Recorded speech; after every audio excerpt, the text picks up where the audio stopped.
आपल्यासोबत राज्याचे मंत्री उदय सामंत आहेत। सर, आज तुम्ही दिल्लीत आलात आणि निवडणूक आयोगाची भेट घेतली। शिवसेनेने काय काय मागण्या केलेल्या आहेत आणि कशा संदर्भात ही भेट होती? या भेटीच्या संदर्भात मला सर्वप्रथम खुलासा करायचा की जे काही मीडियाच्या माध्यमातून दाखवलं गेलं की आम्ही धनुष्यबाण निशाणीच्या संदर्भामध्ये निवडणूक आयोगाला भेटायला आलो, तर तशातली कुठचीही बाब नव्हती। राज्यस्तरावरचे पक्ष आणि देशपातळीवरचे पक्ष या सगळ्या शिष्टमंडळांना बोलून भविष्यातली लोकशाहीची मतदान प्रक्रिया अजून आहे त्याच्यापेक्षा सुलभ कशी व्हावी, तुमच्या अजून निवडणुकीबद्दलच्या संकल्पना काय आहेत, मतदानाबद्दलच्या संकल्पना काय आहेत, यासाठी माननीय एकनाथ शिंदे साहेबांनी पक्षामार्फत मला शंभूराज देसाई, मिलिंदजी देवरा आणि राहुलजी शेवाळे यांना पाठवलेलं होतं।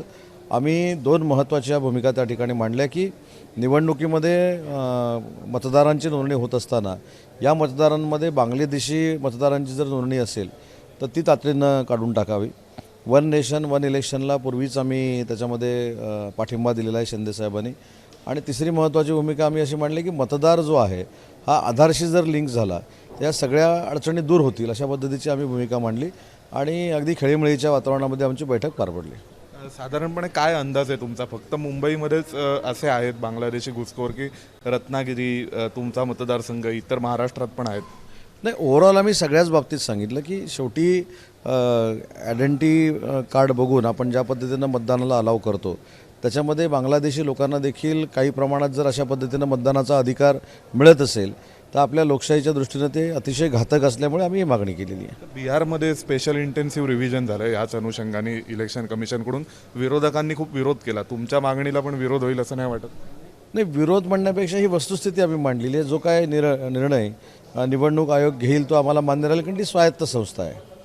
सर, एक प्रश्न राज्याशी संबंधित आहे की लाडकी बहीण योजनेत काही मोठ्या प्रमाणावर चुकीचे लाभार्थी आहेत असं माहिती समोर आली आहे, त्याबद्दल काय? नाही, याबाबत अनावधानानं जे फॉर्म भरले गेलेले आहेत, काही महिला भगिनींकडे गाडी आहे, काही महिला भगिनींकडे इन्कम टॅक्स रिटर्न्स त्या भरतात, त्याच्यातनं काही महिला भगिनी बाजूला झाल्या आहेत। बाकी आहेत त्या कोट्यावधी महिला भगिनी त्याच्यामध्ये लाभार्थी आहेतच। थँक्यू। आपल्यासोबत होते राज्याचे मंत्री उदय सामंत, ज्यांनी निवडणूक आयोगाची शिवसेना शिष्टमंडळाने जी भेट घेतली त्या अनुषंगाने आपल्याशी संवाद साधला। व्हिडिओ जर्नलिस्ट वेद पांडेसह सोमेश कोलगे, एबीपी माझा, नवी दिल्ली। एबीपी माझा, उघडा डोळे बघा नीट।